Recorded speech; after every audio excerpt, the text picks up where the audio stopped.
Remember in the beginning when I showed you to mix up your two buckets? One was going to be for embedding tape, the other was going to be for heavier application, your fasteners and your corner bead.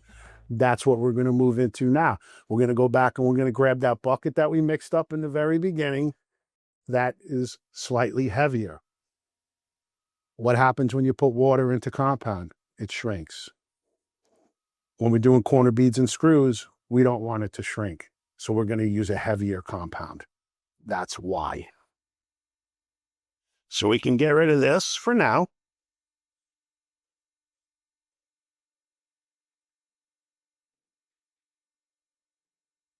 Just lay that lid on top of it, no air, it's not going to dry up. And we're going to move to our heavier compound. We should make a little room because we're going to be doing some bead work over here. Now, I'm going to start with the beads. We'll save the screws for last. Okay, heavier compound. Corner bead. I don't know why they call it that. Maybe I could Google it and find out. Corner bead. This protects the corner. This corner bead is tapered and it's made, there's a little void in here for the compound. Almost similar to your recess here, right? It's made that way. It's made to accept compound. Like I told you in the beginning, this is a metal corner bead. There's different types of corner beads. There's paper corner beads. There's mud-on corner beads, which means you have to put compound on first, then set the corner bead. This application is metal, and I nailed it in. Perfectly fine. All of the methods are fine. They all create the same outside corner. Our goal is to make a nice, crisp, clean outside corner, just like you see in your home. Archways, corners, they're all done this way. It's pretty simple. Again, 6-inch knife. And we're going to continue to build out the next couple of coats. It's going to go 6 inches, an inch past that to feather it out, make sure we have no lines, nice and smooth. We fill the void in. All of its repetition. You're going to put your compound on the edge of your knife. You're going to start from the top, and you're going to bring it down. You're going to flatten your knife out as the compound dissipates, and you'll know when it's gone, okay? You'll know. There's nothing left. Remember the techniques I've been showing you? The swipe and pull also can be used on the corner bead.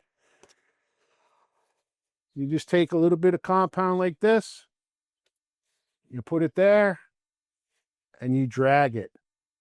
And you're going to want to put pressure on the edge of the corner bead. You see how this is all filling in? This is all filling in the metal here. That's what we want. Swipe and drag. The reason why I'm showing you that is it's a little bit neater. You're not going to drop as much, okay? And that's going to be the case on your ceilings and your seams. If you swipe and drag, will it take you a little bit longer? Yes, of course it will. But again, you have nothing but time. This is your house. You want to make sure that this looks good when it's done. You don't want to make a mess, okay? There's always a faster way to do it, but let's do it the better way.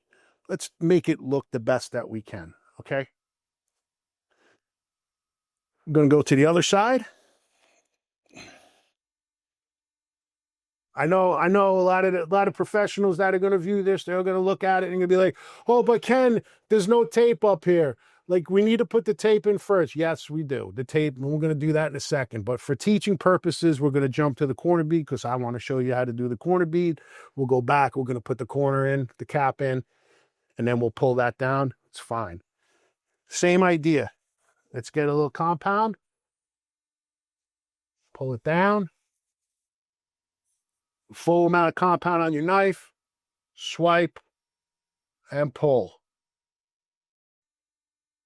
Compound, swipe, and pull. Okay? Now, the difference with this is we're going to need to cut the edges on these. Oh, we need a little bit more up here. Okay.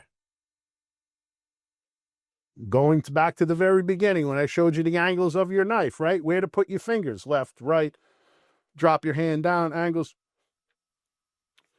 If we just simply wipe this down, okay, and we put pressure on our corner bead, we're going to leave a nasty edge there, right?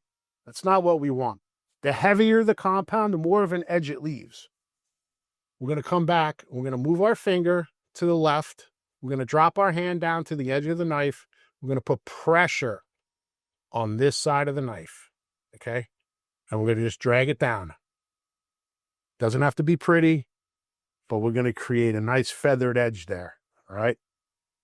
This is going to help you moving forward into the second and third coats because we're going to do a lot of cutting of the edges.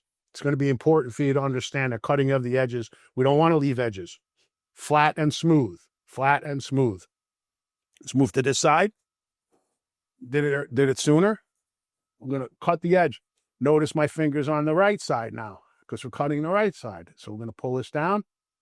I'm going to cut that edge, right? Very little compound comes off. If you put your compound on unevenly and you cut your edge correctly, all that's left to do at this point is just take your knife and just run it straight down. And that's going to give you the nice cut edge. You're going to fill in the tapered edge of the corner bead. And that's what we're looking for right there. We don't have any dried compound in there. We don't have any lines. We got a nice clean edge. And we did our job and we filled the void that the corner bead allows us to fill. Let's move back to our other side. Again, the edge is cut. All that's left to do is take your knife and just bring it down. I'm hardly pressing. Hardly pressing.